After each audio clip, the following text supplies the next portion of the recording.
Hi, this is Eric at Frog Valley Tropical Fruit Farm, and this is Florida Natural Farming. I'm gonna go and look at some Priestly Atemoya fruit I have in the back and some other fruit.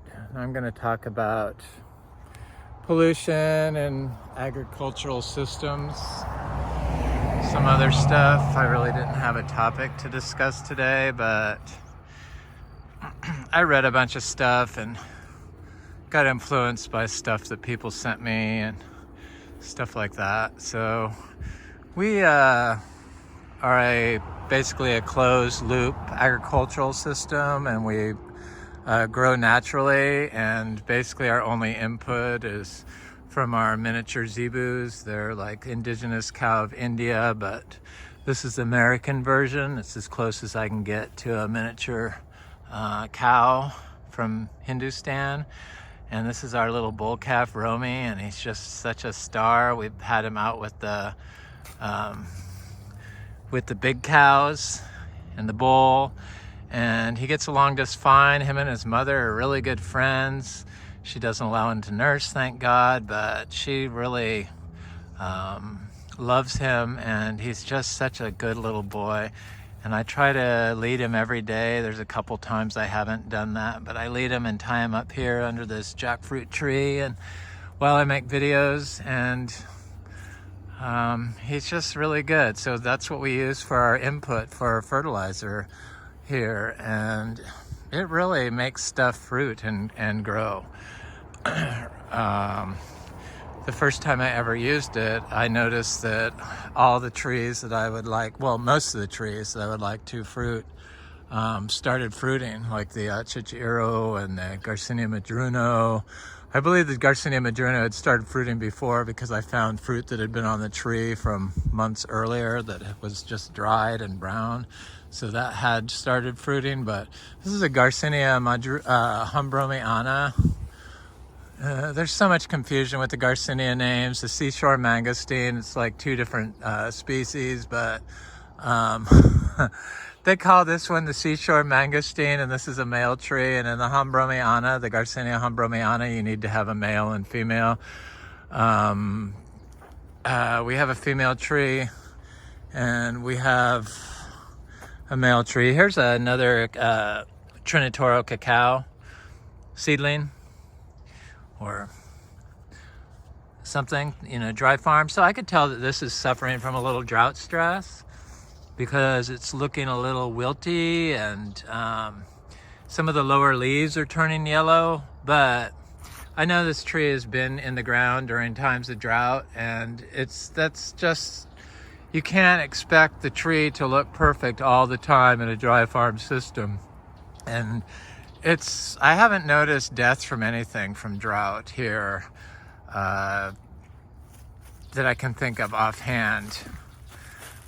And really, if they're gonna die, in my opinion, it's better off that they just die. So this is also a male humbromiana, but it has pink flowers on it, and I don't see any flowers on it. I'm kind of excited about this pink male tree being so close to my pink flowered male tree being so close to my female humbromiana. I'm just going to look at it real quick to see if there's flowers on it, because a lot of our Garcinias are just flowering, like this Gardneriana. This is how the female flowers look on the humbromiana. They're bigger and flatter, but the same type of, they got the little fruitlet started on it. And the female humbromiana has not set fruit, but it's only flowered one time. Last year it did not flower. I believe that's due to the back-to-back drought that we had from summer to winter last year. But I'm pretty sure it's going to flower and fruit this year. I put some zebu manure around it. It looks super healthy. It's as big as my male trees. And the male tree is fairly close, so I'm sure it can cross-pollinate. But it also appears like it has a perfect flower, like it doesn't really need a pollinator to set fruit. So I'm just curious to see if that's the case. if the female flower just will set fruit without, or just will. Anyway, I guess I'm not going to find out because there's a male tree right here that I believe is, it's got to be Hombromiana, but the leaves look a little different, and maybe it's a slight cross of it. Anyway, it's just the Garcinias are so confusing that I had trouble like identifying a lot of them because I bought Garcinias and then they turned into be different than what I bought, and that's how I wound up with the Garcinia madruno. The Charichuelo. It turned into something that I didn't have, and this is a evergreen ginger that's it's a Thai version of like officinalis, gingerbread officinalis, but it couldn't be that because it's evergreen. Here's my little cashew seedlings popping up. I've been noticing because when the drought starts happening, the grass and the weeds start thinning out and dying back a little bit. The trees don't suffer, but the grass starts dying back. But it's the same thing with the trees. The grass is not going to die, just like in California when it turns into summer. The grass is brown, but it comes back green every year from the below ground. But the perennial trees, they may drop leaves sometimes. I haven't noticed that in the Garcinias. They seem to be able to withstand all conditions once they're established, or even before they're established, from tiny trees. I guess because of the long taproot. I also haven't noticed that in the cashew. Here's another cashew seedling. This one's huge compared to the others, but it's also growing around a lot of different plants: cassava, jackfruit, banana, oak tree, weeds, grass, and ginger, and more bananas. So there's a lot of nutrients from these different varieties of plants, and water available for uptake with the help of the mycorrhizal fungi and the endophytic fungi. So I did a cacao video. This is the Garcinia madruno, the Charichuelo, and it has a bunch of fruit on it. This little tree produces fruit consistently year-round, as much as the intermedia and the Braziliensis and the Gardneriana. It's just as prolific fruiter as that, and it just blows me away. And the fruit's getting pretty big. It's just like those. Once the fruit sets, it's not just weeks before it's like ready. And I know there's at least 10 fruit on here because I've seen them. I just can't. There's some more. There's fruit all over it. I've seen them. There's some more. So it does. I mean, it's a little tiny tree. It started fruiting at like 2 feet tall, and I tried to plant all the seeds of that around here.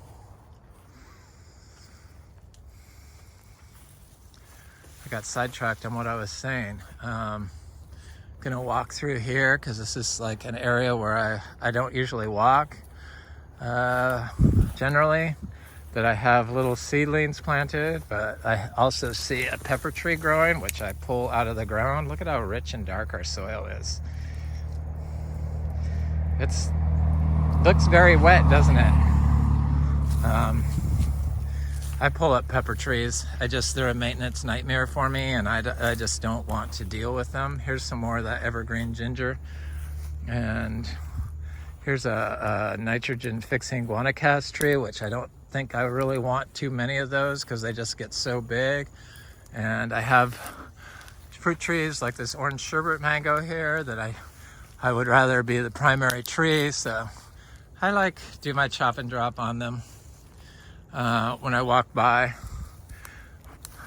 Here's a Hassia sapodea that it was huge, and it got affected by the drought because of compaction. So the root probably didn't go all the way down deep in the soil due to this being a lawn, but it seems to be snapping back, and it's almost as tall as it was.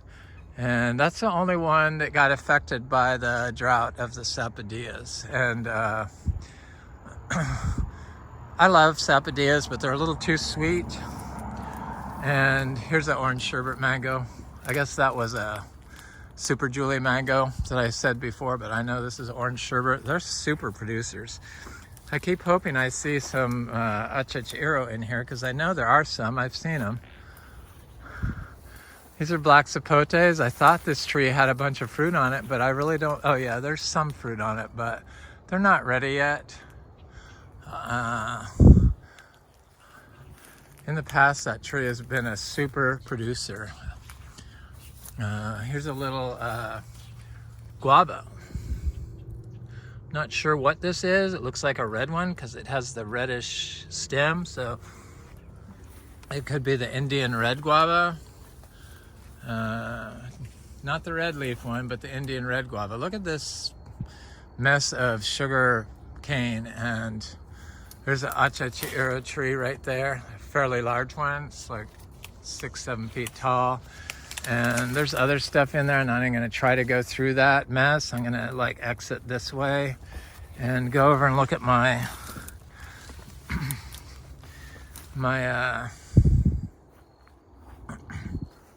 lemon and some fruit on the Black Sapote and try to work my way, excuse me, my way back to the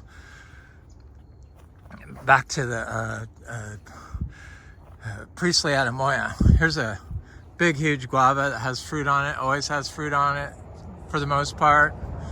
It's kind of sparse right now, but I know there's fruit on it. I've seen it, and it just had some ripe fruit on it that I missed because I don't check everything all the time. And here's a big, giant Charichuelo tree. This one is definitely getting close to fruiting size. Probably next year it's going to fruit, would be my guess. We're just on the cusp of all these Charichuelos, or not all, but a bunch of a large portion of them that are getting of size to fruit. Here's a guava. I'm not sure what it is. It's definitely different than the Ruby Supreme. This is one I planted. The guavas are popping up everywhere around here.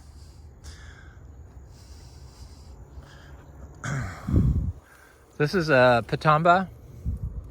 Not crazy about patamba fruit, but I've had it, and that's why I know it. I'm not crazy about it, but I have them. I have a little of everything planted here.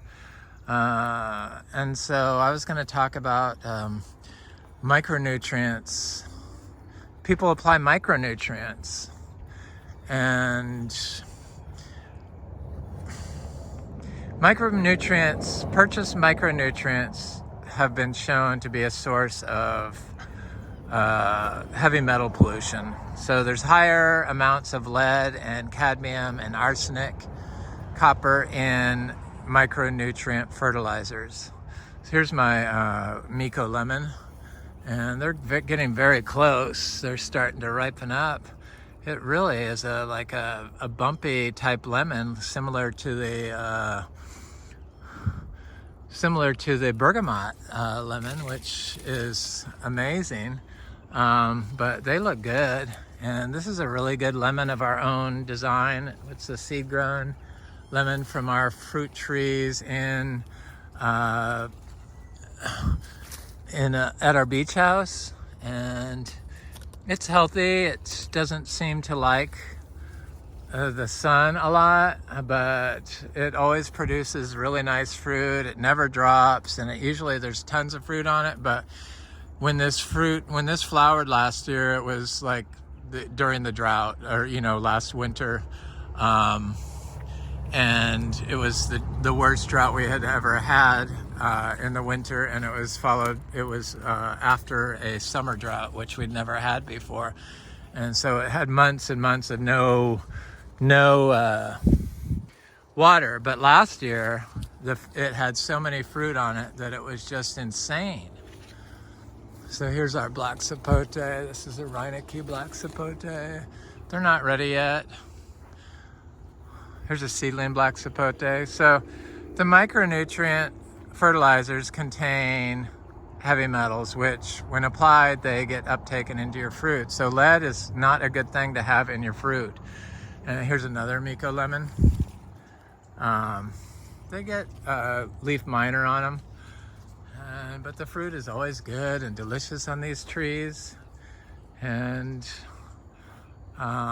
this right here, these little spots, that's from the blackbirds. When they're tiny and green, they come by, that's why it's only on the top. They come by and they sharpen they get oil off of the green fruit. Oh, I see a fruit here. Yay, I love these Micco Lemons. These are pecks from the birds, that's what they look like. I usually remove it if they're severely damaged, but when they're just, they smell so freaking good that, ow, citrus thorns are not a good thing. Just beautiful lemons. They kind of feel like they're a cross with grapefruit because they have a grapefruit type smell to them when you open them, but they're very lemony and delicious and quite large, and they produce a lot of juice. It's super juicy fruit. So we're in our second generation of seed-grown Micco Lemons, and the second generation has not produced fruit, but the first generations of our seeds from our Micco Lemon has produced fruit, and the fruit is the same as the adult tree.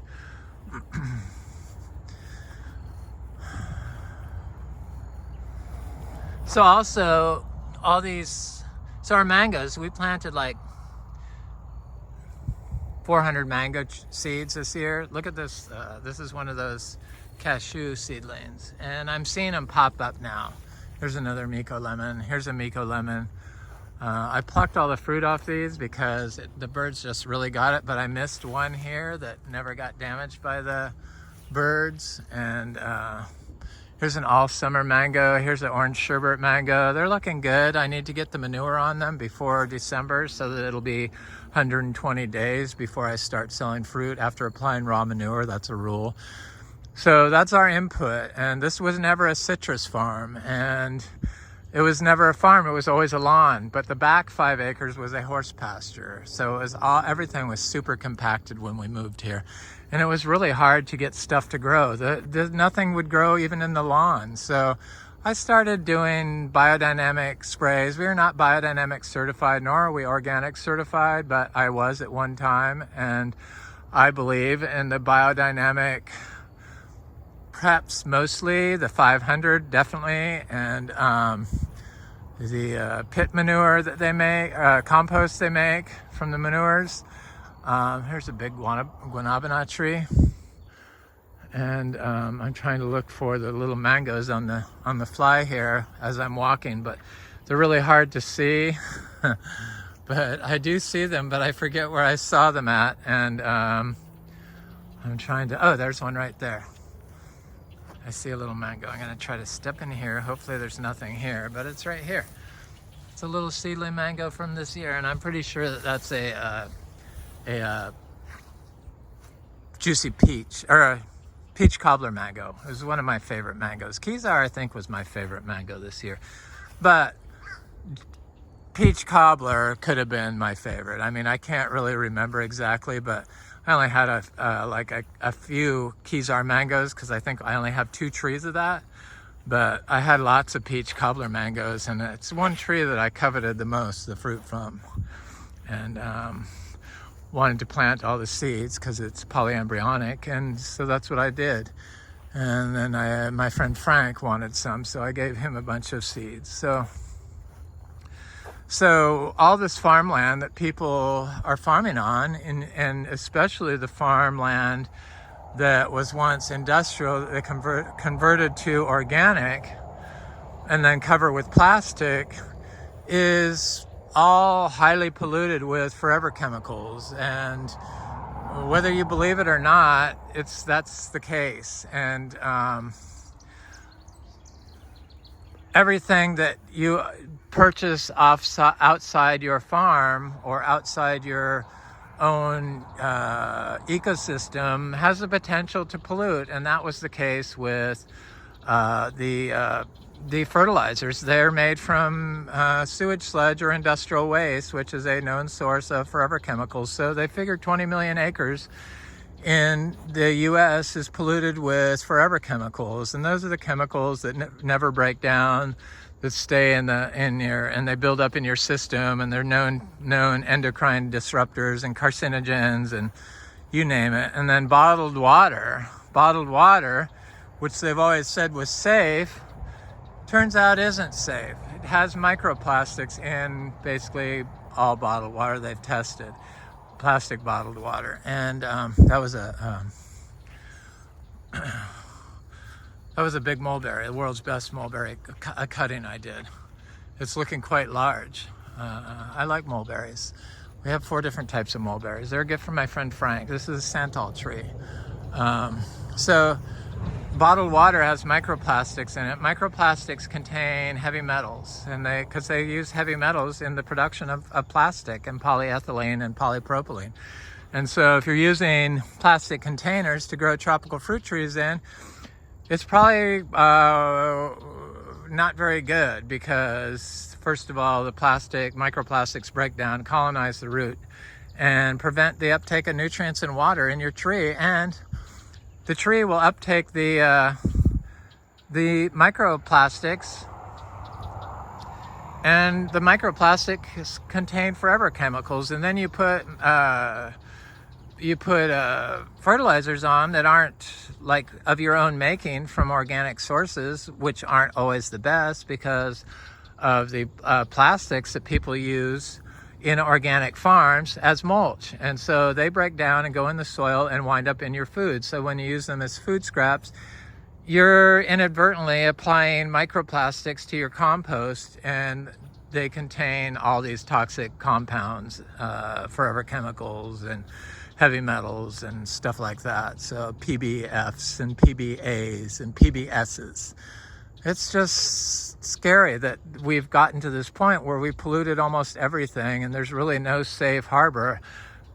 Completely, the only really safe form of farming that is probably could be the most trusted, though there are ways that they pollute, is biodynamic farming. But you cannot find any biodynamic produce because everyone just went organic. And it turns out organic has been converting farms where they've used sewage sludge or fertilizers that are made from sewage sludge that are highly toxic with forever chemicals. So then they convert them to organic, and then they put the plastics down on top of them, and guess what? You have forever chemicals and microplastics in your organic produce.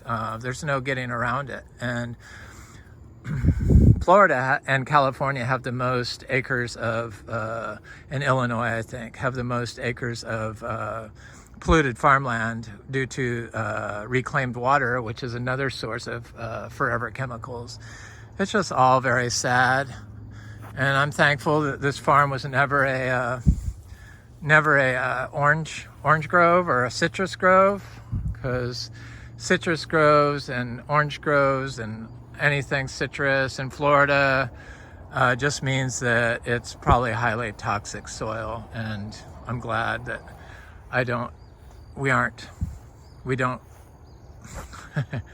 that we weren't a citrus grove at one point. It's my pots I used to grow. I got some bergamot seeds. I figured they were too old, but I put them in water last night, and today they had like grown little sprouts out of them, an eighth of an inch, so most of them look like they're still good. And I'm gonna work my way over to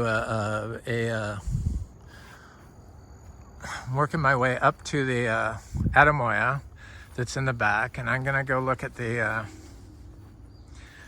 starfruit. So I did the cacao video, and the cacao video was actually fairly well received. I was surprised, even though it got, like last I looked, it had only 175 views. That's better than my previous cacao videos. So I was happy to see that people watched that cacao video. Of course, the second time I watched the video, I didn't like it as much as the first time. It seemed like a lot of redundancy in there by me, but my message was that biologicals don't work by themselves. So just buying mycorrhizal fungi to put in your plastic pot isn't going to give you the abiotic stress, the ability to handle abiotic stress, so the ability to handle freeze. It's just not going to work because you need to have it in the ground. And the ones they find are just a small portion of all the fungi that are in the soil. So they work in unison with the ones that haven't been identified, the saprophytic fungi. So you can buy all the inputs you possibly want, but unless you're growing in a one systems approach, which is what nature does, in the ground, you're not going to get the benefits of the full benefits of the purchased product, and you're probably more likely to pollute your fruit with purchased products. You're better off just using whole, clean products, and that's why we use cow manure. And I'm going through the cacao area where I have little seedlings, but there's also big achachas in here. There's one here. There's a fairly big one right there. There's a big producing, or it hasn't produced, but I know it's a hermaphrodite tree of the Imbe. It's right here. It's fairly large. I put the pile of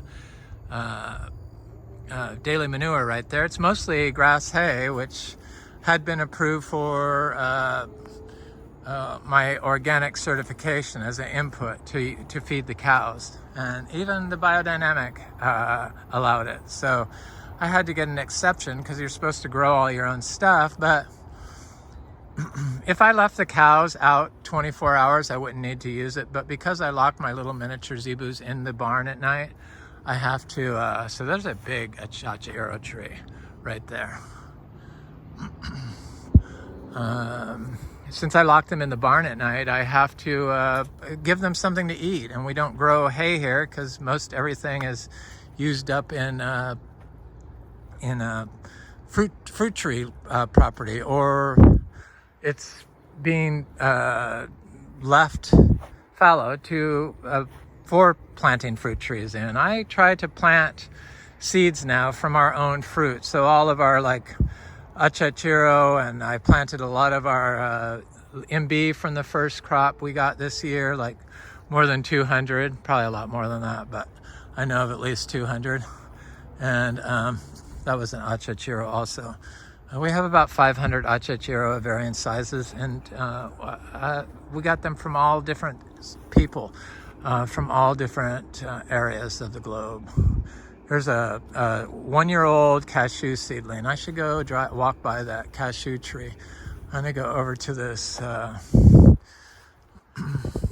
So in here, I should have more banana trees to shade out all this grape that's grape and this stuff, this parasitic vine, which is a nitrogen fixer, the parasitic vine, but I don't really like it because it strangles plants. I don't really care for vines on plants. So this is a starfruit that's pretty much growing in full shade. And it produces a lot of fruit now, finally. It's taken a while. This was a nursery bought tree that I didn't remove the soil on. And it's, it never gets water, but it produces multiple crops a year now. And it's Cary or Sri. They're not quite ripe, but because they turn orange when they're ripe, but they're still sweet when they're like this. So I'm gonna try to find one that's okay, just so I can eat it, because I'll get this one that's kind of deformed. They're still sweet, very sweet and juicy. When I come back and get these lemons later, so I can't carry everything and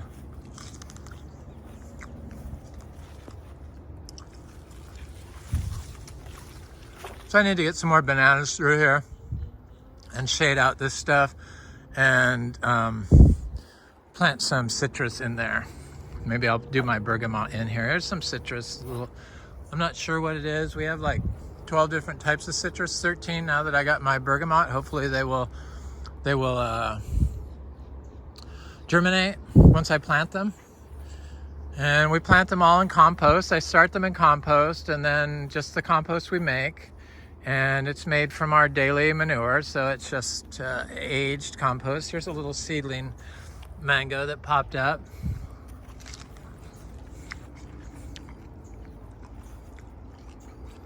So I have cacao everywhere now, and this is one from my friend Tim that I planted during the winter drought this year. I kept saying last year in the video, but it was this year. And little seedlings through here, jackfruit from our tree. And that could have been from my friend Tim, because he did give me some jackfruit seedlings also, and since it's right there, it probably was from him.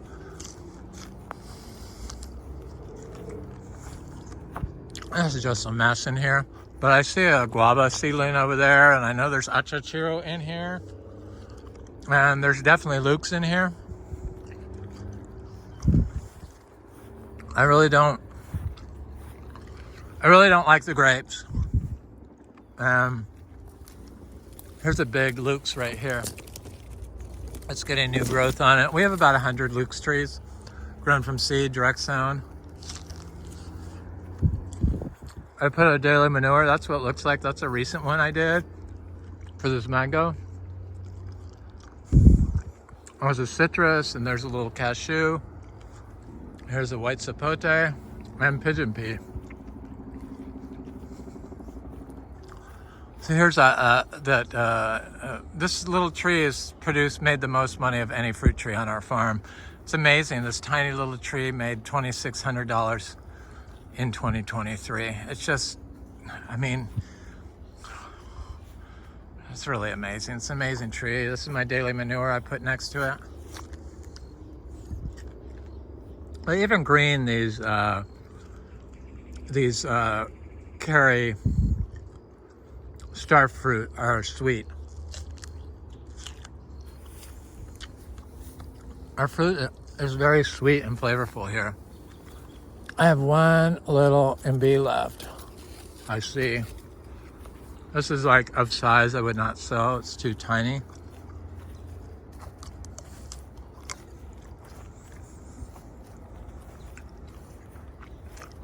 There's a white sapote. I need to get that. Let's off of it.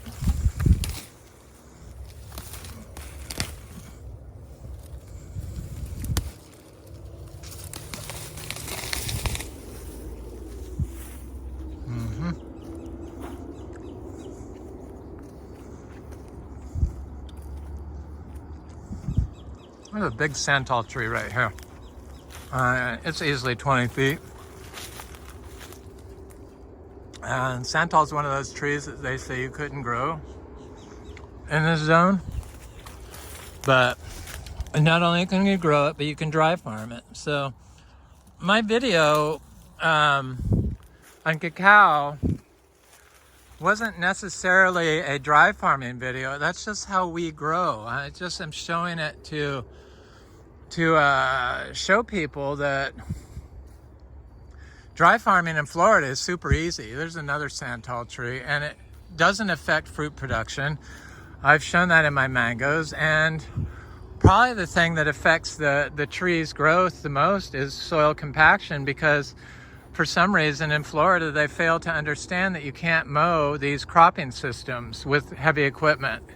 I mean, what are sandbags? They're compacted sand. So what is your grow system? Your grow system is a compacted sand. So it's highly acidic, and it favors arsenic and aluminum and iron. So it's a constant battle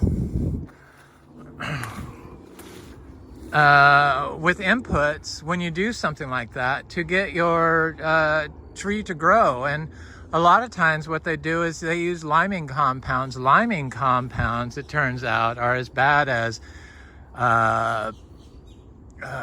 micronutrient fertilizers. This is a lychee tree. It looks good. We don't have disease issues with our trees.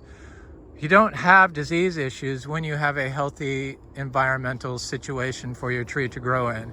And part of that healthy system is to not have a compacted soil. That's probably the main thing, because you can't really cycle nutrients without the water cycle being able to function properly. And the water cycle can't function properly if you have compacted soil. I'm just shocked that this isn't understood, but people they can't hear my message. And I'm the same way. My friend that I went, one of my friends that I went on vacation with recently that lives in San Francisco, super awesome person. They had high cholesterol, and they were taking collagen supplements. So I saw that bergamot supplies you with collagen and is a lower cholesterol lowering substance. And I just assumed it was bergamot herb, and so he went looking for bergamot at the San Francisco Farmers Market, and they didn't have bergamot citrus. And so I said that it's not bergamot citrus, it's bergamot is a herb, not realizing that there was such a thing as bergamot citrus. So it's not other people that don't hear or understand or see everything when they're like look at stuff. I do the same thing. It's just I'm not pointing people out. It's part of, we don't really see the whole thing, and we look at pieces. So he told me that bergamot citrus is a known thing, and sent me a link, and I'm like, oh my God, Mr. Know-It-All doesn't know anything.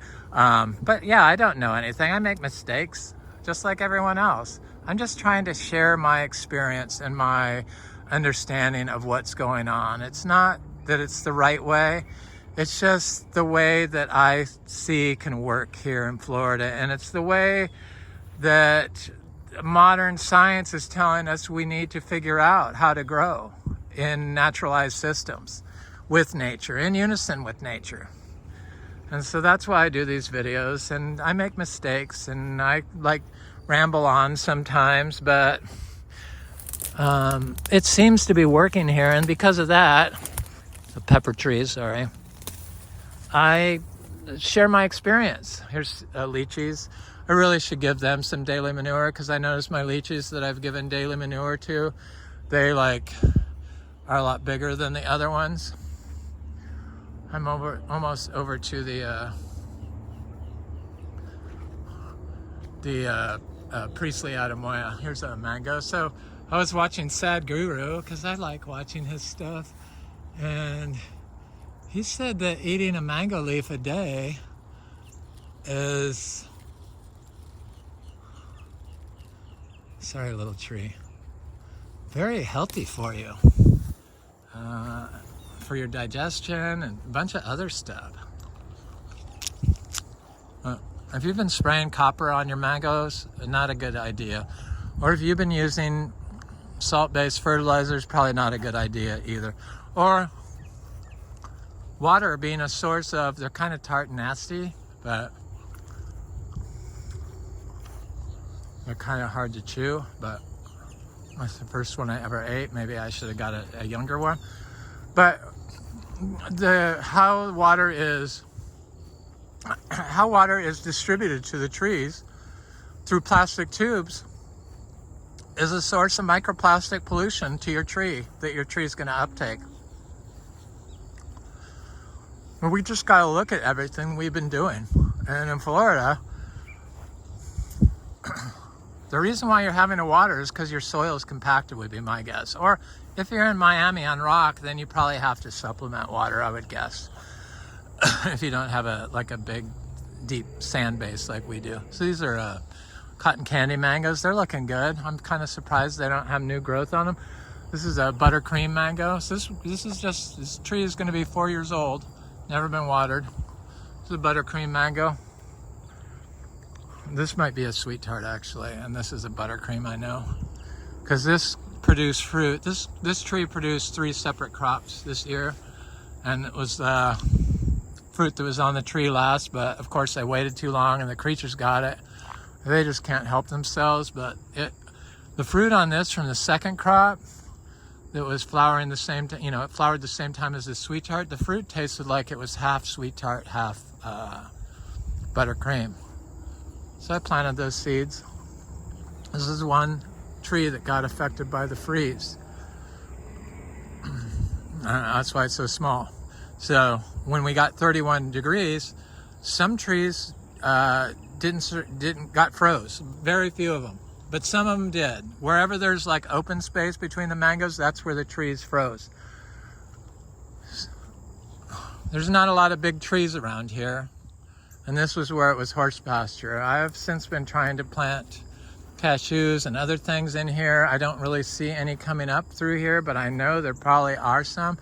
This is a sweet tart mango. This is a buttercream mango. Buttercream was one of my favorite trees. So here's that Atemoya, or favorite fruits.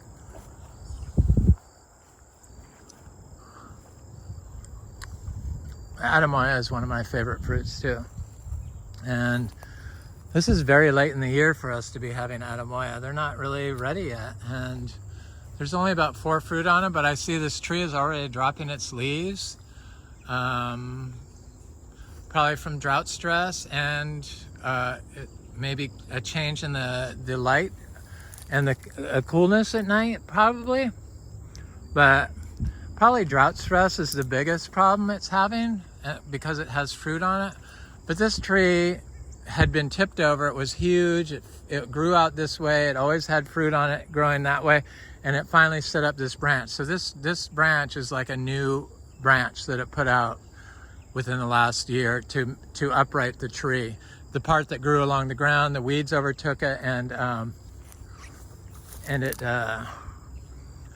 it looks like it's dead now. So this is like going to be the main part of the tree. Got knocked over from the hurricane, never uprighted it. I just assumed it was growing here. It's like wasn't going to survive, but it did, and it's where I got all my seedlings from my Priestly Atemoya fruit. And I consider this the best tasting Atemoya that we grow.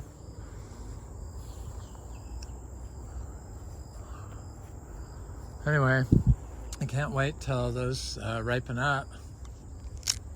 I think I'm going to pass on eating the mango leaf.